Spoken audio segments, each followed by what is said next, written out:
Dali lang. Sir.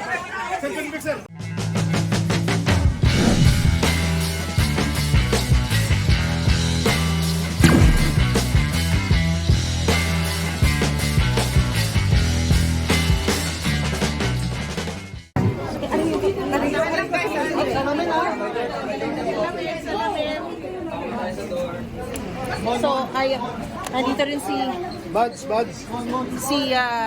Senator Robin, Senator Tia, nandito si Attorney Baligod.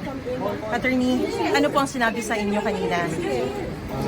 Pumunta sa hearing, kayo po ang... Wait.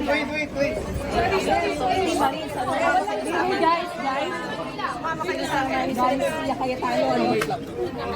Mama kayo sa amin. Media. Wait.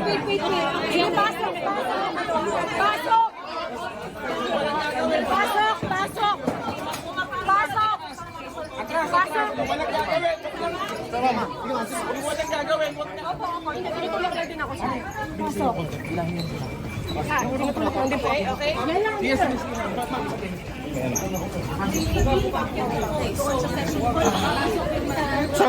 Luwan ka. Sir.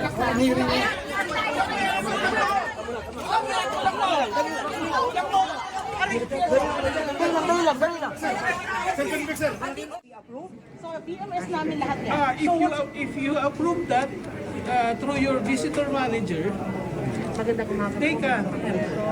Okay. So, we can fill it up. You will fill it up. Okay. That's what we were saying. So, we'll do that. Yes. And you'll approve the QR code. Sa lobby ng Senado, ang inyo pong natutunghayan ay ang pagdiskusyon sa pagitan ng staff ng tinatawag na Cayetano Block at ng kinatawa naman po ng new majority dito sa Senado ang at Sergeant at Arms. At ang nangyari po dito mga kapuso ay hindi po nakakapasok yung mga sinasabing invited guests nitong Senate Blue Ribbon Committee. At ang dahilan po niyan ay ipinag-utos na po ng Acting Senate President, Senator Sherwin Gatchalian, na bagamat pwedeng pumasok ang mga senador mula dun sa tinatawag na Cayetano Block at kumbaga lahat po ng senador ay pwedeng pumasok, pero yun pong dadalo sa pinatawag na Senate Blue Ribbon Committee hearing kaugnay sa flood control project. Yung mga bisita po nila kagaya ng 18 Marines na narito na sa aking harapan ngayon ay wala po sila kasi sa guest list at ang memo na nagmula po sa new majority block ay wala pong hearing ngayong araw na ito, kung kaya po ay walang dahilan daw para sila ipapasukin sa loob. At nakikipagtalo naman po yung staff ni Senador Alan Peter Cayetano para nga po sabihin na bawal pong pumasok yung 18 Marines. At yun po, nakikita po natin ngayon na merong mga pumapasok na may umaakyat na ilang kinatawan nitong grupo ni Attorney Baligod at sila po ay pawang mga naka-block at sila po ay nais dumalo doon sa hearing. Pero ang katatapos lamang po ng press conference nitong si Senator Sherwin Gatchalian at sa kanya pong iniutos na lahat ng senador pwedeng pumasok dito sa Senado, pero yung pong mga bisita na wala sa guest list dahil wala namang hearing ay hindi sila makakapasok. So yan muna po ang pinakahuling update mula dito sa Senado. Sandra Aguinaldo, ng GMA News.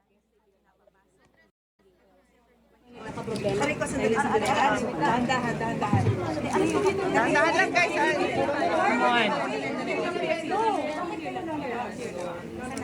So, nandito rin si... Buds.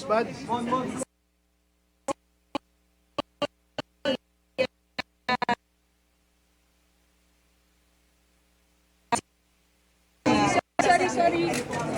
Wait.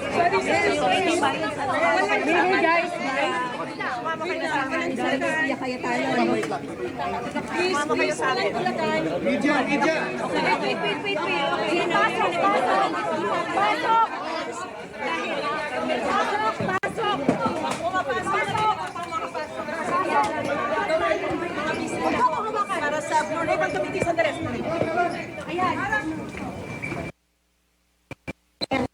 Umakyat po sila.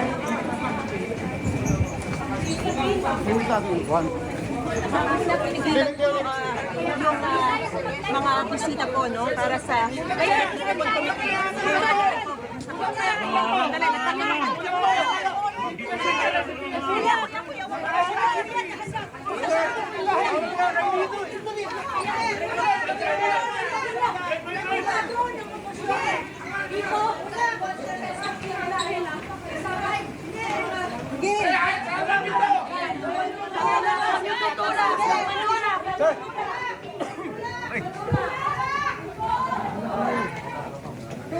Sir!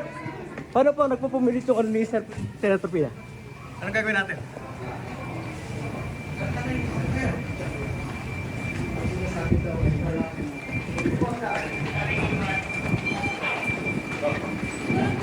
Takbo! Dito! Dito!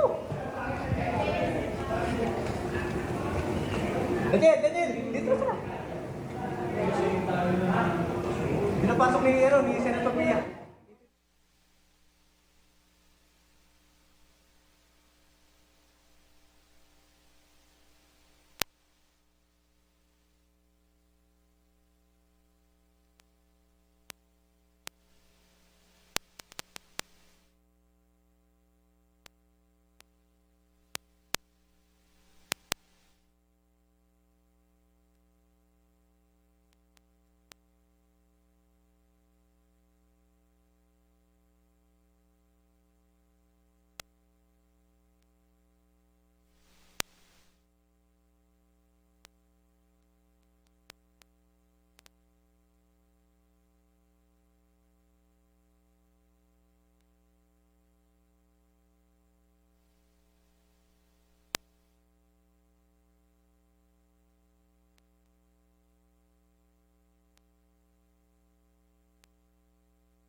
Which one looks more professional to you?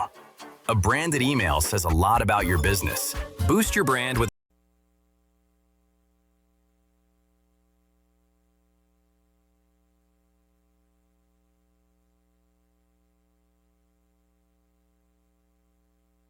Our hearing.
po ng GMA News. Narito po tayo ngayon sa loob ng session hall ng Senado kung saan na narito si Senador Alan Peter Cayetano, ang kapatid na si Senadora Pia Cayetano, Senador Robin Padilla, ngayon din po ang Senador Marcoleta at Jaime Marcos. Nakita po natin dito yung 18 Marines at gayon din si Attorney Levito Baligod.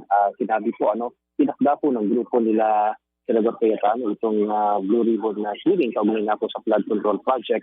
Pero ang sinasabi naman ng bagong Blue Ribbon sa pangunguna ni Senador Erwin Tulfo ay kansilado na raw po ito sapagkat kailangan daw po nila ng panahon at sa Lunes daw sila magpapatawag nitong pagdinig. Kailangan pa raw nilang salain kung sino pa yung mga ipatatawag dito at kung sino pa talaga yung nararapat na sumalang. Sa ngayon ay nakikita natin na nag-uusap itong si Cayetano at yung ating secretary na si Secretary Montales.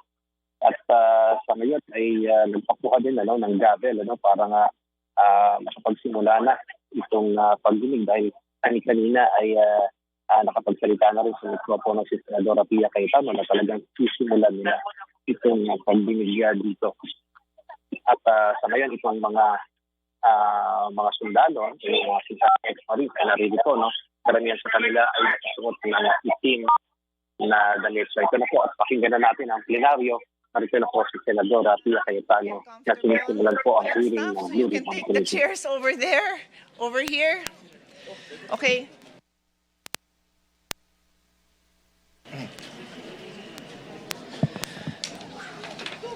The Blue Ribbon Committee hearing is now called to order. Magandang umaga po sa inyong lahat. Let me start by thanking every single person here.